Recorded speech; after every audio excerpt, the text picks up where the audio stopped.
কিছুদিন আগের ঘটনা আপনাদের মনে থাকবে, 25শে ফেব্রুয়ারি গত মাসে মা মেয়ে ঘুরে বেড়াচ্ছে। সকালবেলায় দেখা যাচ্ছে তারা ওই শোভাবাজার কুমারটুলি চত্বরে ঘুরে বেড়াচ্ছে, হাতে একটা বড় ট্রলি। তো সেই ট্রলি সুটকেস নিয়ে কোথায় যাচ্ছে যখন জানতে চাওয়া হলো এই ট্রলি সুটকেসের ভিতরে কি আছে, যখন জানতে চাওয়া হলো তখন নানা রকম উত্তর। সন্দেহ হয় যখন ট্রলি সুটকেস খোলা হলো, দেখা গেল তার মধ্যে ওই মেয়েরই পিসি শাশুড়ির দেহ। সেই দেহ ভাঁজ করে ভিতরে ঢোকানো যাচ্ছিল না বলে গোড়ালিটা আবার কেটে দেওয়া হয়েছে। দেহ লোপাটের জন্য এখানেও ট্রলির ব্যবহার, এবং এখানেও শেষ মুহূর্তে ঠিক ধরা পড়ে গেল।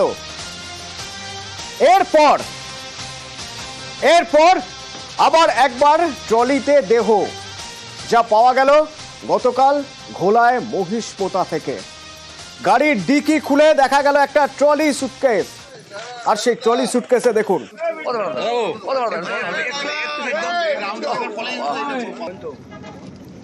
এই ট্রলি সুটকেসের মধ্যে রয়েছে দেহ। কিন্তু কিভাবে এলো এই দেহ এখানে? গাড়ি কার? গাড়িতে কারা ছিল? আমার সঙ্গে সুবীর রয়েছে, সরাসরি একবার কথা বলবো। সুবীর, আমি একটু গতকাল রাত থেকে ঘটনাটা জানতে চাইবো। প্রথম যখন গাড়ির ডিকি খুলে অ্যাপক্যাবের ডিকি থেকে বেরোলো একটি সুটকেস, সেই সুটকেসের ভিতর থেকে মিলল দেহ।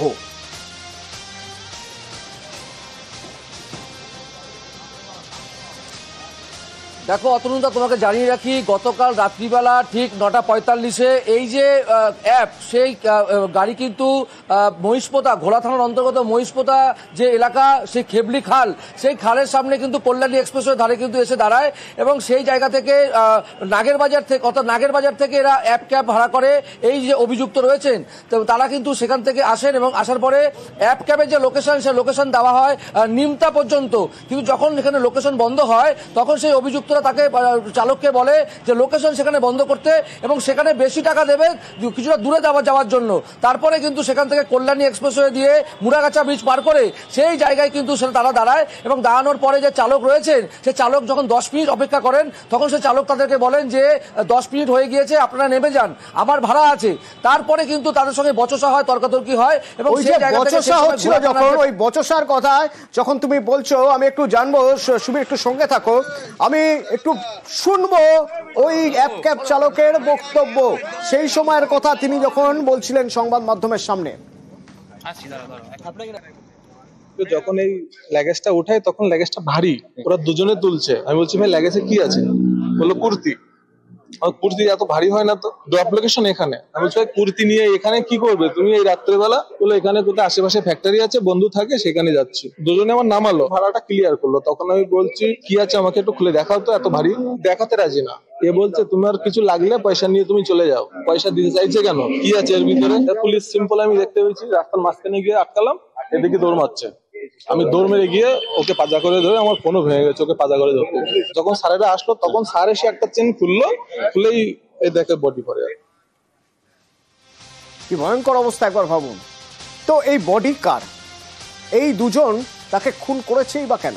এরা তো দুই ভাই, একজনকে ধরা গেছিল, আরেকজন পালিয়ে গিয়ে সেই গিরিশ পার্কের বাড়িতে সেখানেই আবার লুকিয়েছিল, তাকে সেখান থেকে ধরা হয়েছে। সুবীর রয়েছে আমার সঙ্গে। সুবীর, কাকে খুন করা হয়েছে, কেন খুন করা হয়েছে?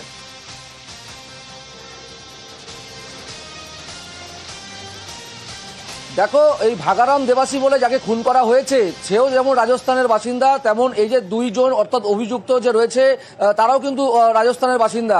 করণ সিং এবং এই রামকৃষ্ণ যে সিং রয়েছেন, সেই জায়গা থেকে কৃষ্ণপাল সিং, সেই দুজন কিন্তু রাজস্থানের বাসিন্দা। এবং তাদের যখন রাজস্থানের ব্যবসার যখন ক্ষতি হচ্ছিল, তখন তারা কলকাতায় চলে আসে এবং কলকাতায় চলে এসে কিন্তু তারা এখানে ব্যবসা শুরু করে। এবং গিরিশ পার্কের সেখানে যে একটি বাড়ি ভাড়া নিয়ে কেউ থাকতেন এই দুই ভাই, এবং সেই জায়গা থেকে এই যে খুন হয়েছেন ব্যক্তি, তাকে কিন্তু সে তাদের থেকে চুড়িদারের পিস কিনেছিলেন এবং তার জন্য 8 লক্ষ টাকা বকেয়া হয়ে গিয়েছিল।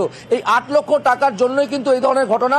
এবং গতকাল দুপুরবেলা যখন ভাগারাম দেবাসী এই 8 লক্ষ টাকার মধ্যে 65,000 টাকা নিয়ে যখন তাদেরকে দিতে যায়, এই টাকা নিয়ে গন্ডগোল হয়। এবং তারপরে কিন্তু সেই যে গিরিশ পার্কের ভাড়া বাড়ি, সেখানে কিন্তু প্রথমে তাকে কফিতে বিষ মিশিয়ে দেওয়া হয়। যখন সে অচৈতন্য হয়ে যায়, তারপর কিন্তু তার শ্বাসরোধ করা হয়, তারপরে গলার নলি ধারালো অস্ত্র দিয়ে কাটে এই দুই ভাই, এবং তারপরে ট্রলি ব্যাগের মধ্যে তাকে সেখান থেকে ঢুকিয়ে সেখান থেকে প্রথমে নাগের বাজার এবং তারপরে কিন্তু এই ঘোলার যে মহিষপোতা এলাকা সেখানে নিয়ে আসা হয়। এবং যখন পুলিশের সঙ্গে যখন এই ক্যাব চালকের সাথে যখন তাদের বচসা হয় তখন পুলিশ ধরা পড়ে এবং পুলিশ বলছে যে এরা প্রফেশনাল কিনা তা খতিয়ে দেখতে হবে। তার কারণ যখন প্রথমে বিষ মেশানো হয়েছে কফির সঙ্গে, অজ্ঞান হয়ে যাওয়ার পরে শ্বাসরোধ করে খুনের পর, শ্বাসরোধের পর গলার নলি কেটে খুন, এবং যখন সেই নলি কেটে খুনের পর সেই দেহ যখন নেওয়া ওই ট্রলি সুটকেসে ঢোকানো হচ্ছে সেখান থেকে তো রক্ত বেরোচ্ছে, তার জন্য সেখানে সেলোটেপ দেওয়া হয়েছে, সেলোটেপ লাগানো হয়েছে, তারপর একটা বস্তার মধ্যে পুড়ে তারপরে সেই দেহ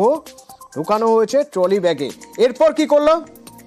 এরপরে কি হলো না, অপরাধ হয়েছে, অপরাধ যেন কেউ জানতে না পারে, প্রমাণ লোপাট করতে হবে। কিভাবে না, ওই ট্রলি ব্যাগ, সেই ট্রলি ব্যাগ থেকে রক্ত পড়া ঠেকাতে সেলোটেপ লাগানোর কথা আপনাদের বলছিলাম। ট্রলি ব্যাগ নিয়ে প্রথমে একটা গিরিশ পাড় থেকে অ্যাপ ক্যাব ধরে ওই দুজন, সেই অ্যাপ ক্যাব নিয়ে তারা শ্যামবাজার পাঁচমাথার মোড় হয়ে আরজিকর রোড ধরে নাগের বাজার মোড় থেকে ক্যাবটি ছেড়ে দিয়ে অন্য একটি ক্যাব ধরে। এই ক্যাব বদলের কারণ কি? তার কারণ যাতে কোনোভাবেই ক্যাব চালকও না বুঝতে পারে কোথা থেকে এসেছে, তাকে জেরা করে কোথা থেকে এসেছে, কোথায় নেমেছে জানার পরেও ওখান থেকে যেন ট্রলি উদ্ধার না হয়, তাহলে ট্রলি ওখান থেকে অন্য জায়গায় সরাতে হবে, ট্রলি সুটকেস। আবার একটা ক্যাব, সেই ক্যাব নিয়ে কল্যাণী এক্সপ্রেস হয়ে ঘোলার দিকে যখন যেতে যাচ্ছে সেইখানে সমস্যা বাধে চালকের সঙ্গে, এবং চালক যখন চ্যালেঞ্জ করে তখন একজন দৌড়ে পালায় আর একজন টাকা দিতে চায়, কিন্তু চালক তখন পুলিশ ডেকে তাদের ধরিয়ে দেয়। অর্থাৎ ছক বানচাল হয়ে গেল, কোনো মতেই সম্ভব হলো না দেহ লোপাট করা। এর আগের 3 বারের ক্ষেত্রেও ঠিক তাই হয়েছিল, এর আগের 3 বারও ওই ট্রলি সুটকেসই ব্যবহার হয়েছিল, কিন্তু শেষ রক্ষা হয়নি, ঠিকই অপরাধ ধরা পড়ে গিয়েছিল, দিনের আলোর মতো স্পষ্ট হয়ে গিয়েছিল অপরাধ, অপরাধের কারণ, অপরাধী। এরপর গিরিশ পার্কের ওই বাড়ি, সেই বাড়ির খবর যদি আপনাদের বলি তাহলে একবার শোনাতে হবে বাড়ির বাসিন্দা যারা আশপাশে রয়েছেন তারা কি বলছেন। বলছেন রাত 12:30 নাগাদ তাদের বেরোতে দেখেছিলেন ওই প্রতিবেশী, প্লাস্টিক নিয়ে বেরোতে দেখেছেন। কি বেরোলো, ওরা ময়লা ফেলে, হয়তো ময়লা ফেলতে গেছে খেয়ে দিয়ে। হ্যাঁ, কটা নাগাদ এটা? ওই 12টা 12:30। কি নিয়ে বেরিয়েছিল?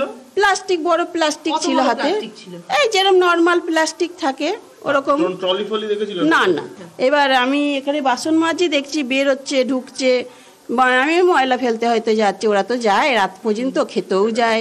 12টা 12:30 নাগাদ দেখলেন প্লাস্টিক নিয়ে বেরোচ্ছে? হ্যাঁ, একাই বেরোচ্ছে।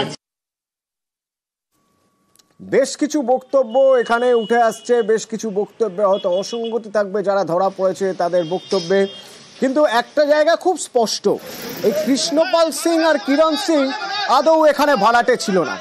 তাহলে ভাড়াটে কে? বাড়ির মালিকের সঙ্গে যখন আমরা কথা বলছি তিনি দাবি করছেন 9 মাস আগে রাজস্থানেরই এক ব্যবসায়ী রমেশ প্রজাপতিকে ভাড়া দিয়েছিলেন। এবার রমেশ প্রজাপতির সঙ্গে কৃষ্ণপাল কিরণের কি সম্পর্ক প্রশ্ন উঠছে। রমেশ কেন কৃষ্ণপাল প্রজাপতি কৃষ্ণপাল আর কিরণকে এই বাড়িতে থাকতে দিয়েছিল? তো বাড়িওয়ালার বক্তব্য শুনুন। যে আপনার এখানে ওই কৃষ্ণপাল আর করণপাল কি ভাড়া থাকতেন? করণপাল সিং না, ওরা আমার কাছে থাকতো না, উনি রমেশ প্রজাপতি আছে না, হ্যাঁ, ওর কাছে ওর লোক ছিল। রমেশ প্রজাপতি কোথাকার বাসিন্দা? ও রাজস্থানে আছে।